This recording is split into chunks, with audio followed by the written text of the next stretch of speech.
ایسے خاندان میں ہرگز شادی نہ کریں جو آپ سے بہت زیادہ امیر ہو۔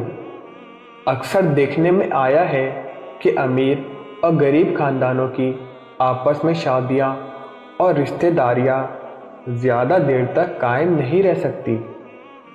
دو ایسے خاندان جن کے ہاں روز لڑائی جھگڑا معمول کی بات ہو، ایسے خاندانوں میں بھی رشتہ داری قائم نہ کریں اور نہ ہی شادی کریں۔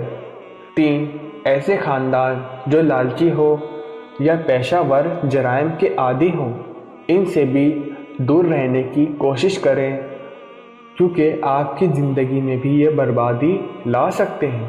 چار ایسے خاندان کے ہاں بھی رشتہ داری قائم نہ کریں اور نہ ہی شادی کریں جن کے دلوں میں اللہ کا خوف موجود نہ ہو، ایسے لوگ رشتہ داری کے قابل نہیں ہوتے۔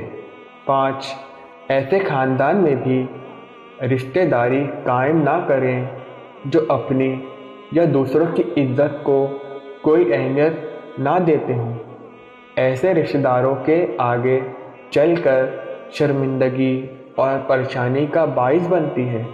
شادی یا رشتہ داری صرف چند دنوں کے لیے نہیں کی جاتی، بلکہ یہ ساری زندگی کے لیے ہوتی ہے۔ لہٰذا شادی یا رشتہ داری سوچ سمجھ کر کریں تاکہ یہ رشتہ داری آخر تک چل سکے اور ساری زندگی آپ کے لیے خوشی کا باعث ہو۔